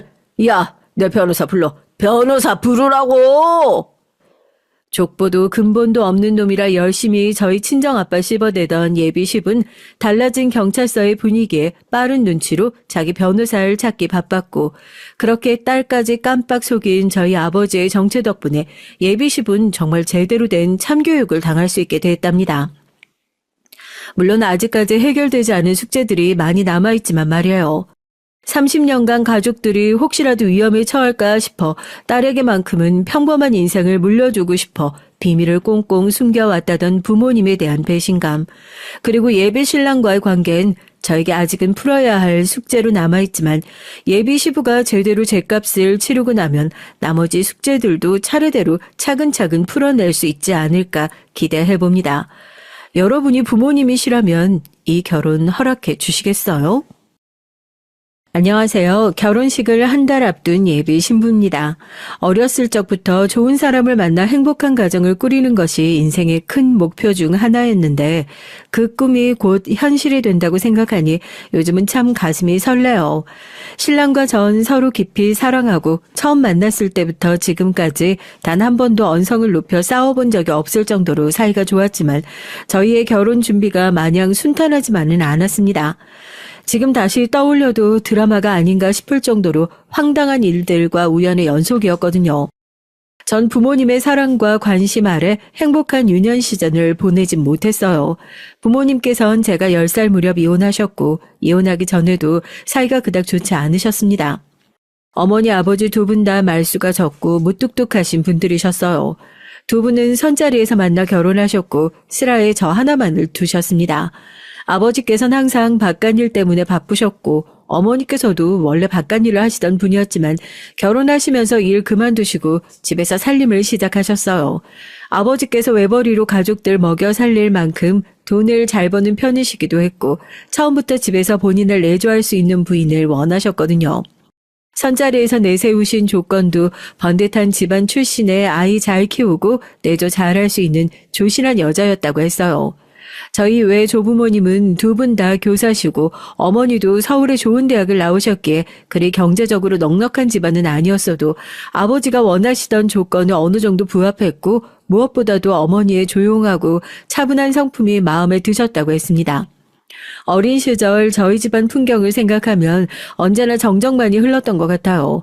아버지나 어머니나 두 분 다 말씀이 없으셨던 편이었고 저 또한 그런 집안 분위기 탓에 눈치를 보느라 항상 얌전히 굴었거든요. 솔직히 말하자면 두 분 사이의 사랑이라고 부를 만한 감정은 전혀 존재하지 않았던 것 같아요. 어렸을 적에야 당연히 부부는 서로 사랑해서 결혼한 사이라 생각했기에 두 분이 그리 살가워 보이진 않았어도 속으로는 아니겠지 싶었지만 두 분은 처음부터 완벽히 서로의 조건만을 보고 시작한 사이였기에 애정보단 이해관계에 얽혀있는 사이였어요. 어머니께서는 아버지의 경제적 능력과 사회적 지위, 아버지께서는 집에서 얌전히 본인을 보필하고 자식을 키워줄 조신한 부인이 필요했던 거죠. 제가 5살 배기였던 시절까지만 해도 그 이해관계는 별 문제 없이 흘러가고 있었습니다. 그리 다정한 가족은 아니었어도 서로의 역할을 충실히 이행하며 가족이라는 울타리를 잘 유지할 수 있었다는 뜻이에요. 그 울타리는 먼저 깨뜨린 건 다름 아닌 어머니였습니다. 아버지께서는 언제나 바깥일로 정신없이 바쁘셨고 늦은 밤이나 주말도 마찬가지였어요. 돈은 차고 넘칠 만큼 벌어다 주셨지만 가족에게 아무런 관심이 없으셨거든요. 제가 어떤 유치원에 다니고 있는지, 요즘은 어떤 것에 관심이 많은지, 어떤 반찬을 편식하고 무슨 알러지가 있는지 기본적인 정보도 아무것도 알지 못하셨습니다. 저뿐만 아니라 어머니에 대한 정보도 마찬가지였고요. 어느 날부턴가 어머니께서는 식사 시간마다 아버지께 얘기를 먼저 거시기 시작했어요. 거창한 얘기는 아니었고 주로 내일 저녁 식사 반찬은 뭘로 할까요? 오늘 우리 딸이 유치원에서 상을 받아왔어요. 요즘은 바쁜 일 없으신가요? 같이 평범한 부부들이라면 일상적으로 주고받을 만한 대화였죠. 아마 그쯤부터 어머니께선 외로움이라는 걸 느끼기 시작하셨던 것 같아요. 하루 종일 넓은 집에서 제대로 대화도 통하지 않는 어린아이를 붙잡고 지내셨으니 당연한 수순이었죠. 앞서 말씀드렸듯 어머니께선 타고난 성품이 차분하고 내향적이셔서 유치원의 다른 어머니들과도 잘 어울리지 않았고 특별히 자주 연락하고 지내는 친구분도 없으셨거든요. 당시 어머니께서 유일하게 사회적 교류할 수 있었던 사람이 바로 아버지였고 어머니께서는 나름대로 용기를 내서 아버지께 한 발자국 다가가셨던 겁니다. 그렇지만 아버지의 반응은 싸늘하셨어요. 언제나 단답에 제대로 대답도 해주지 않았고 기계처럼 젓가락을 움직이다 식사가 끝나면 칼같이 자리에서 일어나 잠자리에 드셨어요. 물론 하루 종일 밖에서 바쁘게 일하다 돌아오시는 분이었고 다음날 새벽부터 바깥일을 나가셔야 했으니 피곤하고 지칠만도 했죠. 그렇지만 항상 혼자 남아 식탁을 치우던 어머니의 뒷모습을 생각하면 지독한 쓸쓸함이 아직까지도 느껴지는 것 같아요. 그런 어머니께서 선택하신 건 바로 불륜이었습니다. 어머니의 불륜을 옹호하려 하는 건 아니에요. 그렇지만 어머니께서 어떤 심정으로 그런 짓을 택하셨는지 나름대로 이해해보려 애썼을 뿐입니다. 어머니의 불륜 사실을 알게 되신 아버지께선 바로 이혼을 하셨어요. 당시 전 겨우 10살 남짓한 꼬맹이였기에 그 누구도 제게 어머니의 불륜과 불륜남, 이혼 소송에 대한 얘기를 제대로 해주지 않았고 나중에 가서야 알게 된 얘기지만 어머니께서 바람이 난 남잔 다름 아닌 제가 다니던 영어학원의 교사였어요. 아버지께서 막대한 금액의 소송을 거셔서 둘 다 빈털터리가 됐다는 얘기를 어딘가에서 전해 들었지만 사실인지를 모르겠습니다. 전 그 뒤로 어머니와 단 한 번도 연락을 해본 적도 없고 어머니에 관한 소식을 아버지께 전해 들은 적도 없었거든요. 이혼 이후 전 아버지와 단둘이 살기 시작했어요. 집안일은 일주일에 한 번씩 파출부 아주머니께서 찾아와 해주셨고 집안 분위기는 어머니가 계실 때와는 비교도 되지 않게 더욱더 삭막해졌습니다. 그렇지 않아도 기계처럼 딱딱하고 무뚝뚝하시던 아버지께선 이혼 후 완전히 냉혈한처럼 변해버리셨거든요. 제게 일말의 관심도 주지 않았고 그저 같은 집에 사는 사이 그 이상 그 이하도 아닌 것처럼 느껴졌어요. 물론 아버지께서 제가 먹고 입고 사용하는 것들에 대한 비용을 일체 대주시고 필요한 게 있으면 알아서 사라며 카드를 건네주시긴 했지만 부모 자식 사이에 필요한 것이 돈이 전부는 아니잖아요. 아버지께선 제 졸업식이나 입학식, 생일 등 특별한 날을 한 번도 챙겨주신 적이 없었어요. 그 모든 과정은 얼굴도 몇 번 뵌 적 없는 할머니께서 처리해 주셨고 전 항상 쓸쓸한 나날들을 보냈습니다. 가까이 지내는 친척도 없었고 앞서 말했다시피 조부모님과도 그리 살가운 사이는 아니었기에 전 정말 철이 일찍 들었죠. 좋게 말하면 철이 일찍 든 것이지 나쁘게 말하면 성격이 몹시 팍팍해졌습니다. 사소한 일에서 즐거움을 찾지 못하고 점점 웃음을 잃어갔어요. 보통 사춘기 아이들은 길가에 떨어지는 낙엽만 봐도 까르르 웃음을 터뜨린다고 하잖아요. 전 전혀 그런 아이가 아니었고 점점 남들에게 제 얘기하는 걸 꺼리게 됐죠. 누가 절 걱정해줘도 괜찮다 단답으로 일축하고 세상 모든 것이 시시하고 재미없게 느껴졌습니다. 그런 저에게 고등학교 3학년 때 처음으로 흥미로운 것이 생겼어요. 바로 조카와의 만남이었습니다. 아버지께는 나이 차이가 꽤 나는 여동생 한 분이 계셨는데 미국인 남편과 결혼해 미국에 정착하고 사시던 분이라 평소엔 연락을 주고받을 일이 전혀 없었죠. 그런데 아이가 태어나면서 한국으로 이사를 오셨고 우연한 기회로 식사 자리가 생겼는데 그날 전 난생 처음으로 돌이 막 지난 아이를 보게 됐어요. 정말 너무 신기하더라고요. 그 작은 아이가 손가락, 발가락을 꼬물꼬물 움직이고 입을 벌려 소리를 내고 제가 가까이 다가가 많이 쳐다보자 해사하게 웃는 그 미소에 마음이 녹아버리는 것 같았습니다. 그동안 인터넷이나 텔레비전에서 숱하게 아이들을 봐왔지만 실제로 아이를 눈앞에서 마주하는 것과는 정말 다른 일이었어요. 그날을 계기로 제 목표는 유치원 선생님이 됐습니다. 자랑은 아니지만 학교 성적이 꽤나 좋은 편이었기에 제가 원하던 대학의 유아교육과에 진학하는 건 그리 어려운 일이 아니었어요. 대학 생활 내내 실습을 나가며 아이들과 함께하는 시간이 너무나 즐거웠던 기억이 나네요.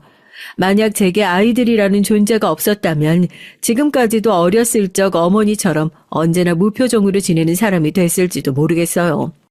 대학을 졸업한 전 규모가 제법 큰 사립 유치원에서 근무하기 시작했습니다. 아이들을 진심으로 너무나 사랑하는 사람이지만 그것과는 별개로 유아교사로 일하는 게 그리 쉬운 일만은 아니었어요. 흔히 말하는 맘충이라고 하죠. 제가 개인적으로 그리 좋아하는 단어는 아닙니다만 그 단어를 사용하기 싫어도 정말 제 속을 박박 긁어대는 몇몇 학부모 분들에겐 저도 모르게 맘충 소리가 나오더라고요. 제가 유치원에서 일하기 시작하고 가장 처음으로 맡았던 반은 데이지 반이었어요. 저희 유치원은 반마다 꽃 이름을 붙였는데 5살 아이들이 모여있는 반이었습니다. 육아를 해보신 분들은 아시겠지만 미운 5살이란 말이 정말 괜히 있는 게 아니에요. 2돌쯤부터 시작된 자아 형성이 5살쯤이 되면 거의 완성될 시기인데 이 시기의 아이들은 정말 자아가 강합니다. 쉽게 말하자면 고집이 세다는 뜻이에요. 옷 하나하나, 반찬 하나하나 반드시 아이들 본인이 원하는 것으로 해야 하고 본인 뜻대로 일이 풀리지 않으면 바닥에 드러 누워 울고불고 떼를 쓰기 일쑤예요. 가정에서 내가 키우는 내 자식 한 명이 그래도 머리가 아픈 마당에 수십 명의 아이들을 한 번에 돌봐야 하는 유치원은 오죽하겠어요. 한 명이 떼를 쓰고 울면 덩달아 다른 아이들도 흥분해서 언성을 높이고 울고 순식간에 아수라장이 되어버립니다.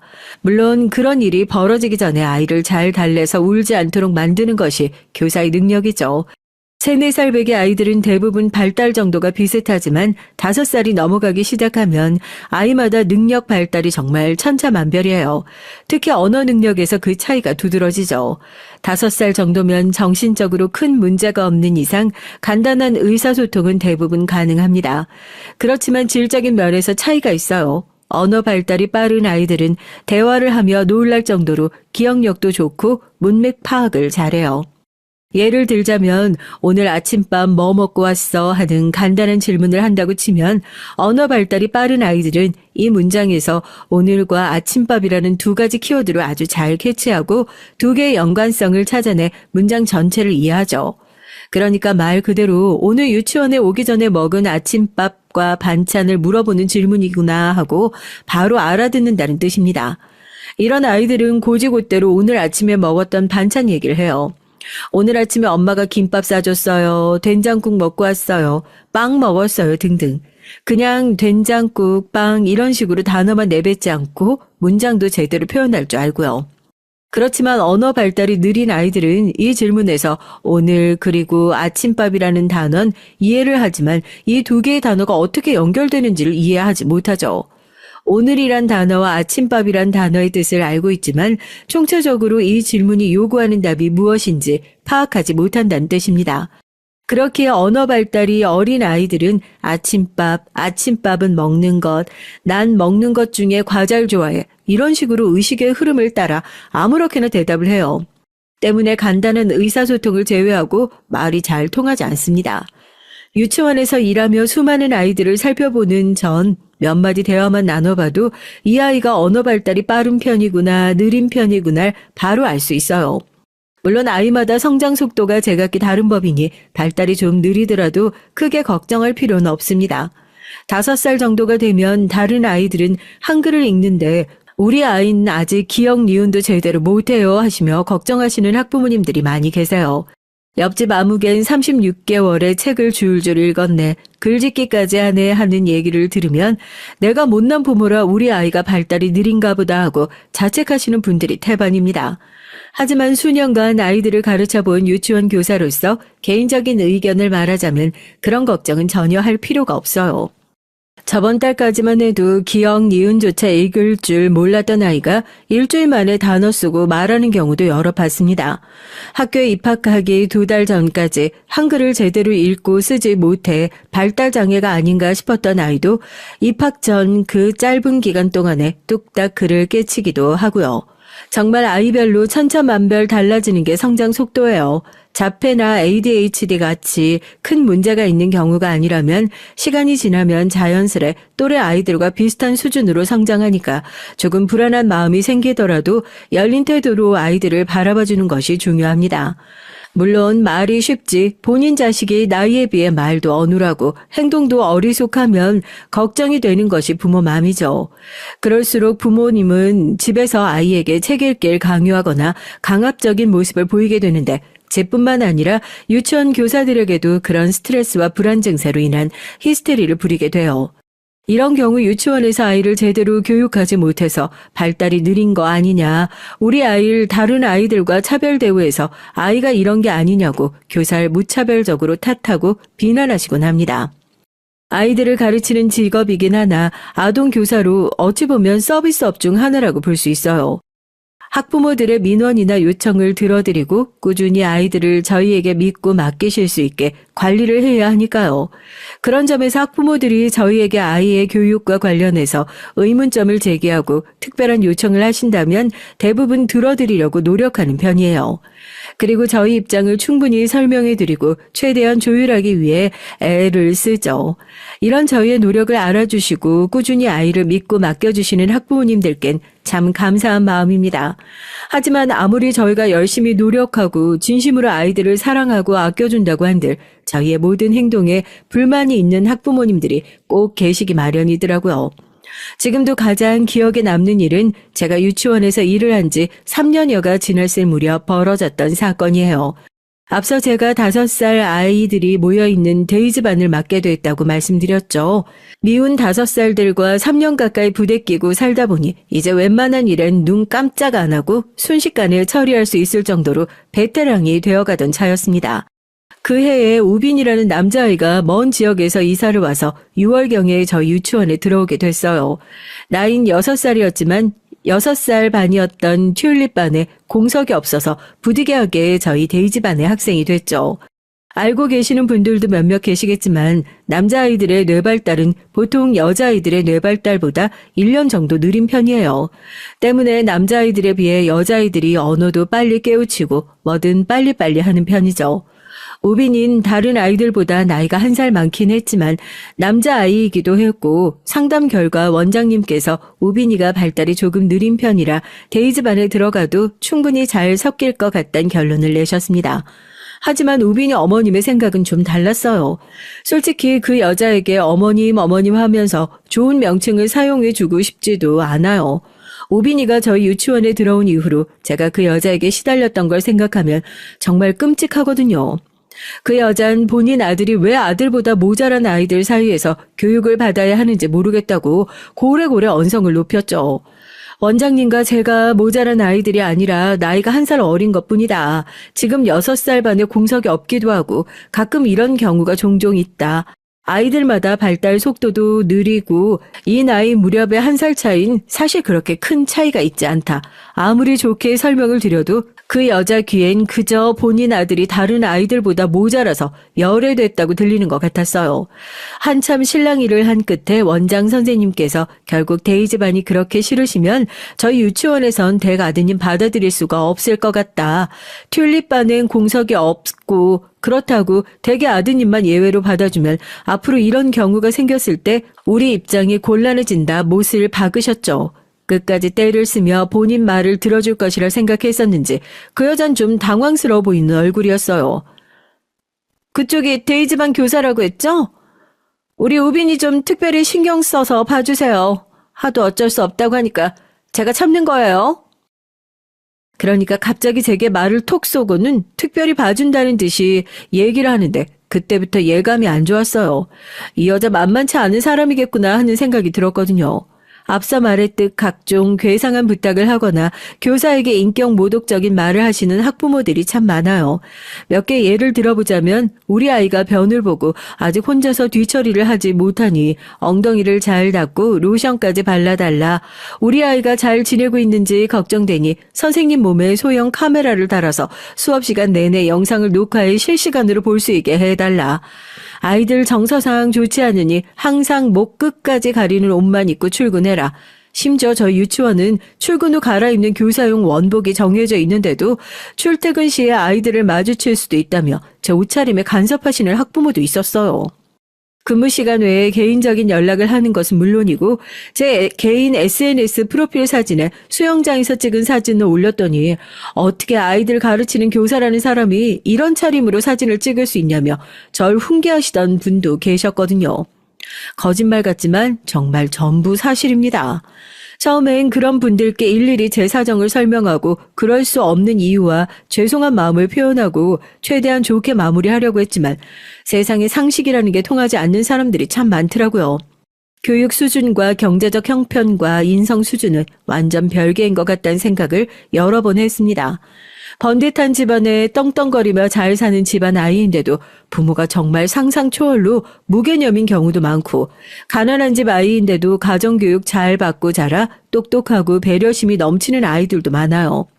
그런 아이들은 높은 확률로 부모님들께서 인격적으로 훌륭하신 분들이더라고요. 본론으로 돌아와서 다시 우빈이 얘기를 하자면, 그렇게 저희 데이즈반에 합류하게 된 우빈인 첫날부터 말썽이었습니다. 우빈인 언어 발달이나 행동 발달은 느렸어도 덩치가 꽤 큰 편이었어요. 다른 아이들과 20cm가량 차이가 날 정도여서 머리 하나가 위로 쑥 솟아있는 느낌이었죠. 보통 5살쯤 되면 아이들이 성 역할에 대해서 학습할 나이예요. 여자아이들은 공주놀이와 분홍색 옷, 물건에 푹 빠져있고, 남자아이들은 항상 싸움놀이를 합니다. 이 시기에 남자아이들은 조금이라도 분홍색이 들어가 있는 옷을 주면 나 여자 아니야 하고 거부하곤 해요. 분홍색 옷을 꼭 여자들만 입는 건 아니라고 설명해줘도 고집불통입니다. 남자아이들은 하루 종일 총싸움, 칼싸움을 하며 놀고 친구보다 힘이 세고 강해지는 것에 관심이 많아요. 싸움놀이를 통해서 본인의 힘을 과시하려고 하고, 본인이 놀이에서 졌을 경우엔 하루 종일 우울해 있거나 울음을 터뜨리기도 합니다. 우빈이도 역시 다른 남자아이들과 마찬가지로 싸움놀이에 관심이 많았어요. 앞서 말씀드렸다시피 우빈인 다른 아이들에 비해 머리 하나가 더 클 정도로 덩치가 컸는데, 그러니 당연히 싸움놀이를 하는 족족 우빈이가 이기기 마련이었고, 우빈인 싸움놀이에서 진 친구를 심하게 괴롭혔습니다.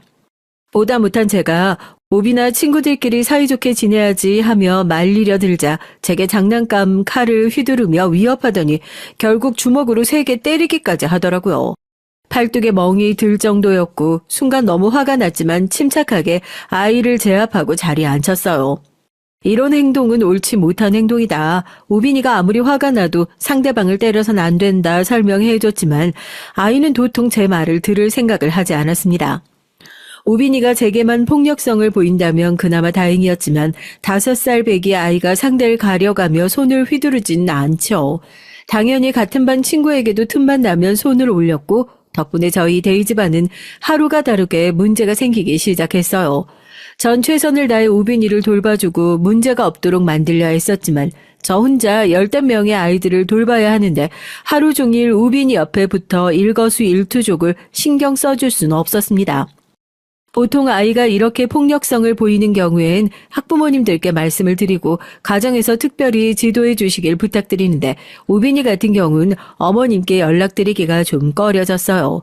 이미 전적이 있기도 했고 이 얘기를 꺼내봤자 우리 애가 뭘 그렇게 잘못했다고 그래요 하면서 바로 화를 낼 게 뻔해 보였거든요. 아이의 폭력성은 담당 교사가 노력한다고 해도 하루아침에 고쳐질 문제가 아니기 때문에 학부모의 협조가 중요한데 이 일을 어떻게 해결해야 할까 참 머리가 아팠습니다. 원장 선생님께서도 우빈이의 폭력성에 대해 잘 알고 계셨고 함께 고민을 해본 결과 일단은 학부모님께 말씀드리는 것이 맞다는 결론이 나왔어요. 우빈이 정도의 폭력성이면 가정에서도 이를 알고 있을 확률이 높았고 아무리 저희끼리 고민해봤자 답이 없는 문제였거든요. 그렇게 정말 내키지 않았지만 우빈이 어머님께 연락을 드렸고 반응은 역시나 예상했던 대로였습니다. 우리 아들이 다른 애들을 때린다고요? 그럴 리가 없는데. 그 애가 먼저 우리 아들 괴롭힌 거 아니에요? 애들끼리 싸우는 동안 교사는 도대체 뭘 하고 있는 거예요? 전 차분히 지금까지 이런 일이 여러 번 발생했고 최선을 다해 우빈이를 이끌어주려고 했지만 쉽지 않다. 이 시기 남자아이들에게 폭력성이 발생하는 건 드문 일이 아니다. 저뿐만 아니라 가정에서도 교육을 시켜주셔야 한다. 상황을 설명드렸어요. 그러자 역시 그 여잔 제 얘기를 듣는 건지 마는 건지 혼자서 북치고 장구치고 화를 내다가 갑자기 저희 유치원을 고소하겠다고 큰 소리를 냈습니다. 당신들 아동학대로 다 고소할 거야. 콩밥 먹게 해줄 거라고. 알겠어? 진정하시라 몇 번이고 말씀드렸지만 아무런 효과가 없었고 그 여잔 정말로 저희 유치원을 아동학대 혐의로 고소했어요. 제대로 된 증거 하나 없는 고소였지만 아동학대가 워낙 민감한 사안이다 보니 경찰 쪽에서 조사를 나오게 됐죠. 그 과정에서 정말 스트레스가 많았고 개인적으로나 공적으로나 힘든 시간을 보냈습니다. 아무리 혐의가 없다고 하더라도 일단 아동학대로 고소를 당한 적이 있는 유치원이라면 학부모로서 그 유치원에 아이를 맡기고 싶지 않아지는 게 당연하잖아요. 조사를 받았다는 소문이 동네에 쫙 퍼졌고 저희 유치원은 그 소문 덕에 원생을 많이 잃게 됐습니다. 솔직히 말해서 그 여자가 정신병자가 아닌가 생각하기도 했지만 나중에 알고 보니 멀쩡히 회사까지 다니고 있는, 그것도 대기업에서 한 자리 차지하고 있는 너무나 평범한 회사원이었어요.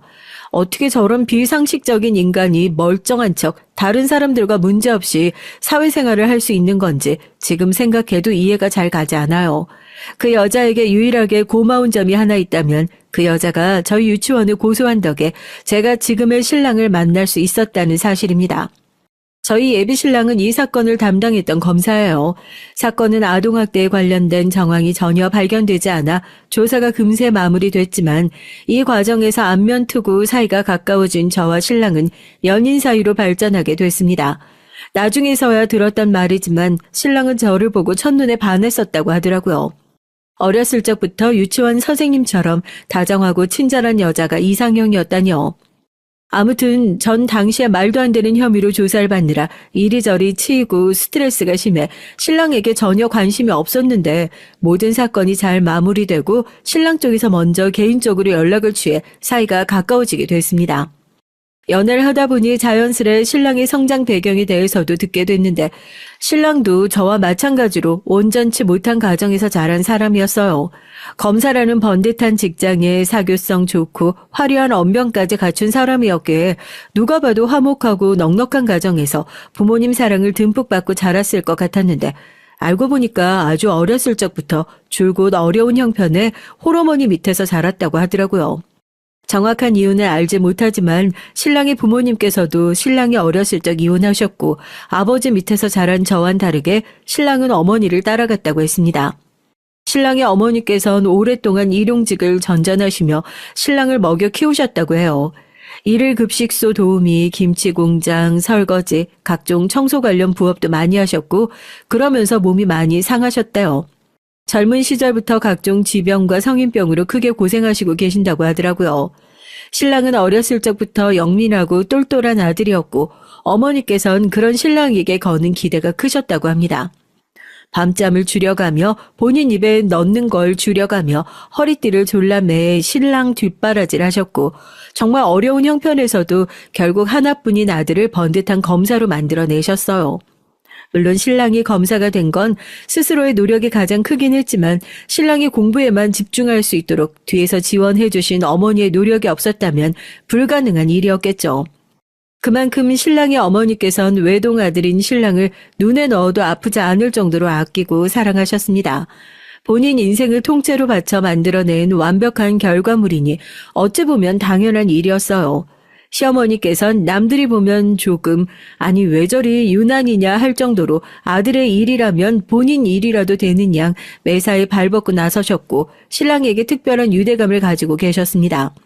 신랑 또한 본인의 어머니가 다른 어머니들보다 조금 유별나다는 사실을 알고 있었어요. 때문에 제게 미리 언지를 주기도 했고요. 우리 어머니가 오래전부터 혼자서 날 키우시느라 고생 많이 하셨어. 그만큼 나한테 애착도 크신 분이고 평생을 나 하나만 바라보고 살아오신 분이니까 자식 사랑이 조금 유별나시긴 해. 그래도 우리 어머니 절대 나쁜 분은 아니야. 아마 너랑도 큰 문제 없이 잘 지내실 수 있을 거야. 신랑의 말을 듣고 조금 걱정이 되긴 했죠.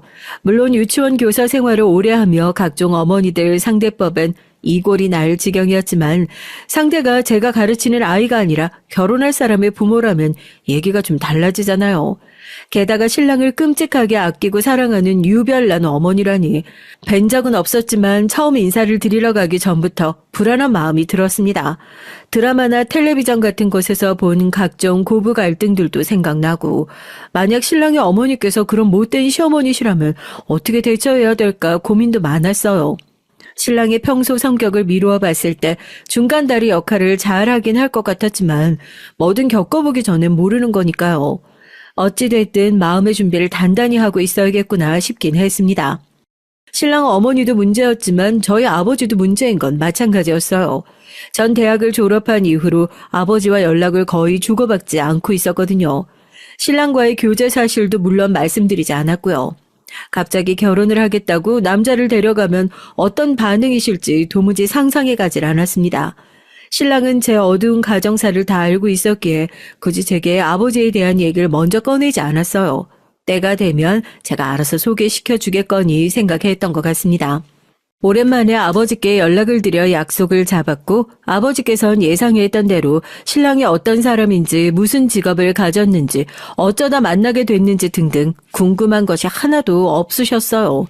결혼할 사람 소개시켜드리고 싶다는 제 말에 그저 알겠다 답만 보내오셨습니다. 약속 날짜가 잡히자 신랑은 그제서야 저희 아버지에 대해 궁금했던 것들을 물어왔는데 어떤 일을 하시는 분인지 식사 때 어떤 점을 조심해야 하는지 등등 기본적인 질문이었어요.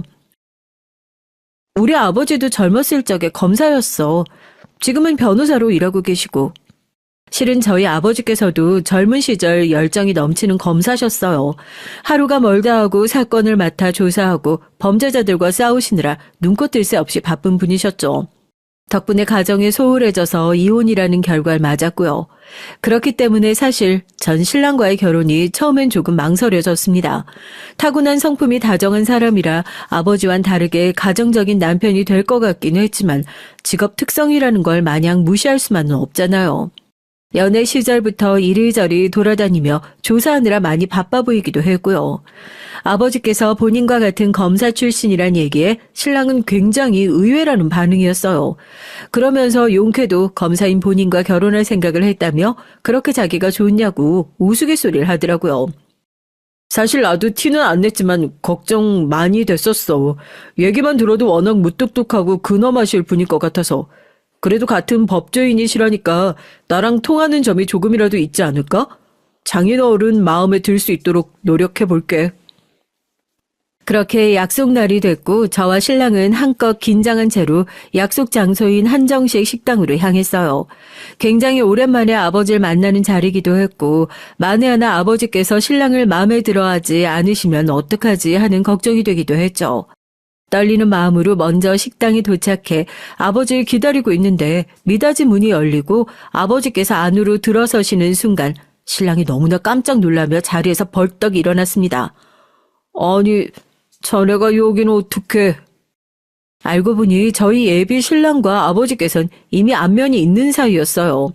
남편이 햇병아리 검사였던 시절 같은 부서 선배였던 아버지께서 남편을 많이 도와주셨다고 하더라고요. 그때부터 신랑은 저희 아버지를 은사처럼 여기고 모셨다고 했는데 아버지께서 직업을 옮기신 후로 연락이 뜸해져서 최근엔 소식을 몰랐다고 했습니다. 일 그만두셨다는 얘긴 전에 들었는데 이렇게 다시 뵙게 될 줄은 정말 몰랐습니다. 제가 진작 연락드리고 찾아뵀어야 하는 건데 이런 인연이 다 있네요.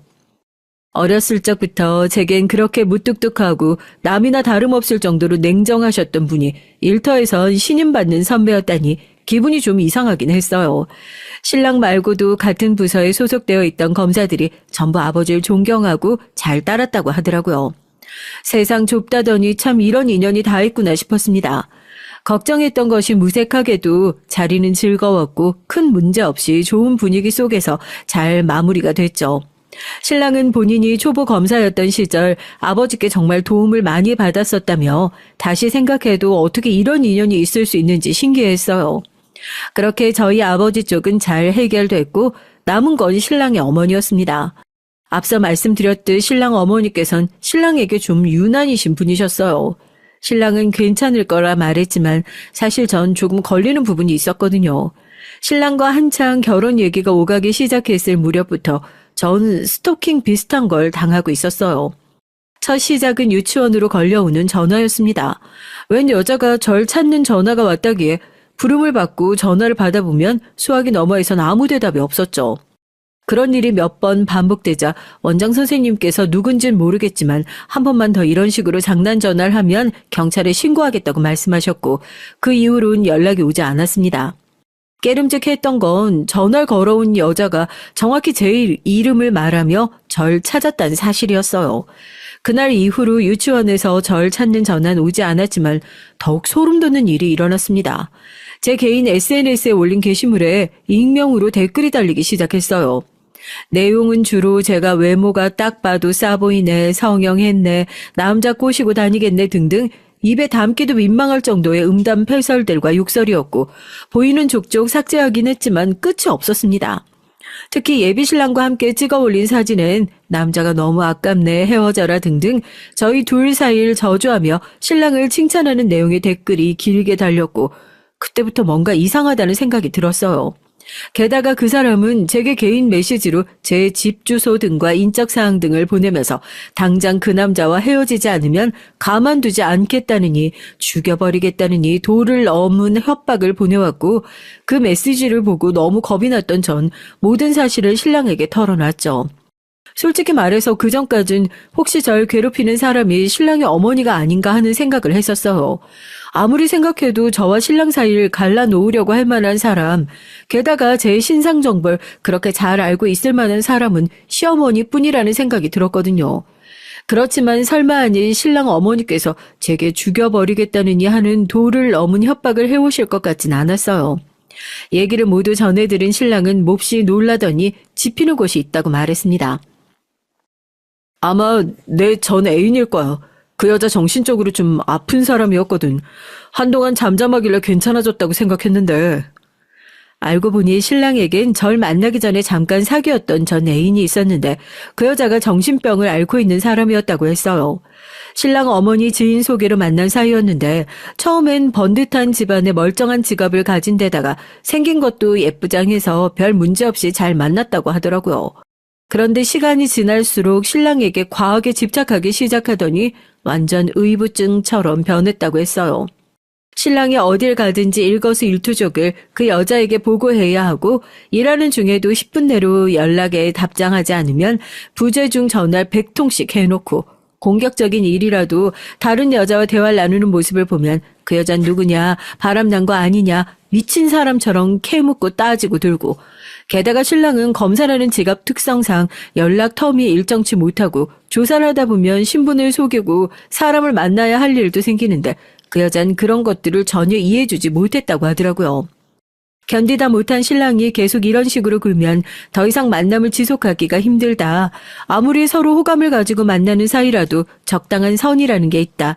다 큰 성인이고 서로 사회생활도 할 만큼 해본 사람들끼리 왜 이러는 거냐 경고를 했지만 별 소용이 없었다고 했어요. 결국 신랑이 헤어지자 이별을 선언하자 그 여자는 이성을 잃고 흉기까지 휘둘렀다고 했습니다. 크게 다칠 뻔한 남편은 고소까지 생각했었지만 그 여자와 더 엮이고 싶지 않아 그냥 이를 조용히 묻었다고 했어요. 그렇게 헤어지고 나서도 한동안 끈질기게 집 앞까지 찾아오질 않나 전화나 메시지를 끊임없이 걸어대는 통에 결국 연락처도 바꾸고 이사도 갔다고 하더라고요. 그 여자가 도대체 어떻게 네 이름이랑 직장을 알아냈는지 모르겠네. 아니다. 그 여잔 그러고도 남지. 검사를 스토킹하는 여잔데 내가 한번 제대로 알아볼게. 혹시 무슨 일 생기면 나한테 바로 말해줘. 솔직히 그 얘기를 다 듣고 나자 좀 겁이 났어요. 정신 이상자라니 언제 어떻게 제 집에 찾아와 신랑에게 그랬던 것처럼 또 흉기를 휘두를지 모르는 일이잖아요. 그동안은 댓글을 남긴 사람이 신랑의 어머니일지도 모른다고 생각했기 때문에 선뜻 얘기를 꺼내지 못했었는데 아니라는 사실을 알게 된 이상 더 이상 결혼을 미룰 이유가 없다는 판단이 들었고 신랑에게 당장 어머니께 인사를 드리러 가고 싶다는 뜻을 내비쳤습니다.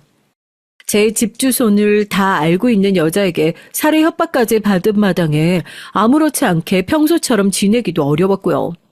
하루빨리 신랑과 결혼해서 살림을 합쳐야겠다는 생각이 들었죠. 그렇게 시댁에 처음으로 인사를 드리러 가게 됐습니다. 스토킹 문제도 있었지만 애초에 시어머니께서 절 그닥 달가워하시는 느낌은 아니었기에 긴장을 하지 않을 수가 없었어요. 신랑은 잔뜩 긴장해 손까지 덜덜 떠는 저에게 괜찮을 거라며 어머니께서도 말씀은 그렇게 하셨어도 막상 절 만나면 분명 마음에 들어 하실 거다. 긍정의 말을 건넸지만 걱정은 그리 쉽게 사라지지 않았습니다. 그렇게 시댁으로 들어섰고 시어머니께선 무려 현관 바로 앞까지 나와서 저희를 기다리고 계셨어요. 어머니 안녕하세요. 떨리는 목소리로 인사를 건넸고 그 순간 시어머니께서 절 보자마자 냅다 빽 소리를 지르셨습니다. 네가 우리 아들 꼬신 그년이냐? 이 년이 어디서 감히 남의 집 귀한 아들을. 그것도 애인 있는 남자를 꼬셔. 그래놓고 어딜 뻔뻔하게 인사까지 하러 와? 절 마음에 들어 하시지 않을 것이라고는 생각했지만 이렇게까지 격한 반응일 거라고는 전혀 생각하지 못했었어요. 그때의 당혹스러움은 아직도 잊혀지지가 않습니다. 면전에 대고 2년 전년 욕을 하시질 않나. 게다가 말씀하신 내용이 너무나 충격적이었어요. 애인이 있는 남자를 꼬셨다뇨. 순간 어안이 벙벙해 말문이 막혔고 그건 신랑도 마찬가지인 것 같았습니다. 어머니, 갑자기 왜 이러세요? 애인 있는 남자를 꼬셨다뇨. 그게 무슨 말씀이세요? 넌 가만히 있어. 어디 여자가궁에서 이런 꽃뱀 같은 년한테? 시어머니께서는 거기서 멈추지 않고 현관에 놓여있던 빗자루를 집어 드셨어요. 금방이라도 절 두들겨 패실 듯한 기세에 신랑이 혼비백산한 얼굴로 빗자루를 빼서 들며 시어머니를 말렸습니다. 도대체 무슨 오해를 하시는 거예요, 어머니? 어머니, 땡땡땡 검사님 아시죠? 제가 말씀 많이 드렸잖아요. 제 은사님이요. 이 사람 그분 딸이에요. 신랑의 입에서 나온 말에 시어머니께선 눈을 동그랗게 뜨시더니 너무나 놀란 표정이 되셨어요. 얘가 그분 따님이라고 하며 몇 번이고 되물으시는데 전혀 생각지도 못했다는 듯 몹시 당황스러워 보이시더라고요. 신랑은 제가 왜 거짓말을 하겠냐며 일단 진정 좀 하고 앉아서 얘기하자며 시어머니를 이끌고 탁자를 향했습니다. 사건의 전말은 이러했어요. 신랑의 전 여자친구라던 그 스토커 여자와 신랑이 어떻게 만나게 됐는지 기억하시죠? 네, 다름 아닌 시어머니 지인의 소개로 만난 사이였죠. 시어머니께선 전 여자친구를 몹시 좋게 보셨다고 해요.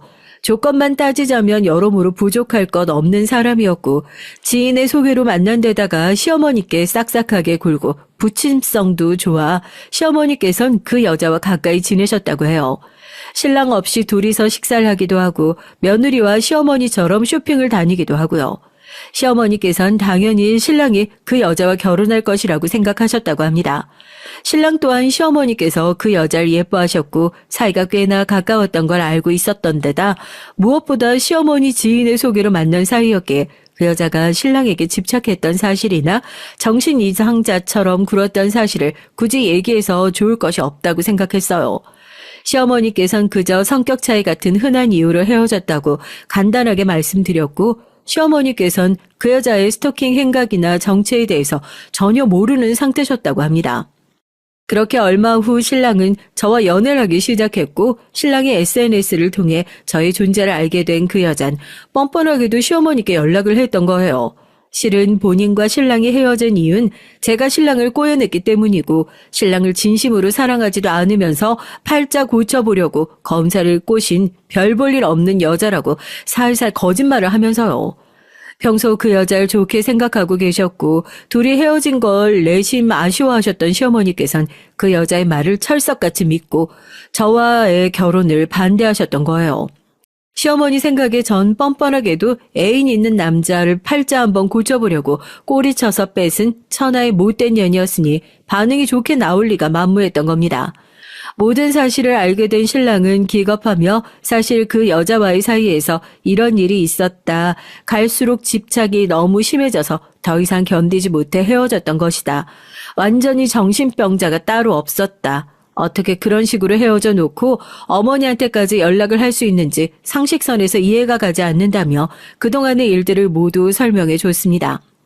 그리고 오히려 피해자는 그 여자가 아니라 저였다며 제 SNS 게시물에 달린 비정상적인 댓글을 보여주고 그동안 제가 당했던 피해자들에 대해 시어머니께 설명드렸어요. 처음엔 저와 남편 말을 도무지 믿기 힘들어하시던 시어머니께서도 SNS 댓글을 보여드리고 저희 아버지 얘기까지 드리며 설명을 하니까 결국엔 받아들이시더라고요. 남편이 초보 검사였던 시절 아버지께 도움을 받았던 얘기를 시어머니께도 많이 했었대요. 나중에 저희 아버지처럼 되고 싶다며 하도 자주 얘기를 했던 탓에 시어머니께서도 아버지 이름까지 다 기억을 하고 계시더라고요. 어렸을 적부터 가정에 소홀해서 줄곧 원망스럽기만 하던 아버지였는데 막상 제가 새로운 가정을 꾸리려고 할 때 도움이 되다니 기분이 좀 이상하긴 했습니다. 시어머니께서도 세상에 어떻게 이런 인연이 다 있냐며 몹시 신기해하셨어요.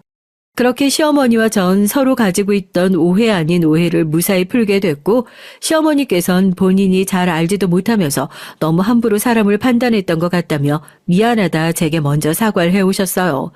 전 그런 시어머니께 아니다, 속인 사람이 잘못이지 속은 사람이 무슨 잘못이냐, 충분히 그러실 만한 상황이었다, 저 같아도 착각할 만했다, 어머니의 사과를 받아들이고 나름대로 화기애애하게 자리가 마무리됐습니다. 그 뒤로도 그 여자는 상황 파악이 안 됐는지 시어머니께 또 연락을 해왔다고 하더라고요.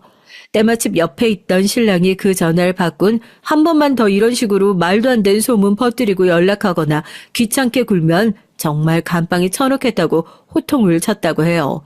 그 호통이 제대로 먹혀들었던 건지 아니면 더는 무슨 짓을 해도 소용없을 것이라 생각한 건지 그날 이후로 지금까지 별일 없이 잠잠합니다. 솔직히 아직도 마음이 마냥 편하진 않아요. 정신적으로 많이 아픈 사람이니 혹시 홧김에 무슨 일을 저지르기라도 할까 걱정도 되고요. 신랑도 이런 제 마음을 알고 매일같이 본인 차로 절 출퇴근 시켜주고 있어요. 걱정이 되긴 하지만 그래도 신랑이 항상 제 곁에 있으니 든든한 마음이 큽니다. 이제 2달 뒤면 결혼식인데 시간이 정말 빠르게 흐르는 것 같아요. 하루빨리 어렸을 적부터 꿈꿔왔던 따뜻하고 행복한 가정을 꾸려가고 싶습니다. 채널에 올라오는 다른 고부 갈등들에 비하면 제 사연은 나름대로 순한 맛이긴 하지만 태어나 처음 보는 사람에게 빗자루로 얻어맞을 뻔한 적은 처음이라 저한텐 꽤 충격이 큰 사건이긴 했어요. 그래도 이제 와선 모두 잘 해결된 일이고 첫 만남에서 제게 2년 전연하며 소리를 지르셨던 시어머니께선 지난 걱정들이 무색하게도 지금은 완전히 다른 사람이 되셔서 절 몹시 예뻐해 주십니다. 하나뿐인 아들인 만큼 장가 보내기가 참 아쉬울 텐데 어떻게 보면 제가 어머님 아들을 뺏어가는 것이나 마찬가지니까 그만큼 제가 친딸처럼 더 잘해드려야겠다는 생각이 들어요. 아무쪼록 앞으로 저희 가족의 앞날에 문제 없이 언제나 행복만이 가득하길 바라며 글 마무리하겠습니다. 감사합니다.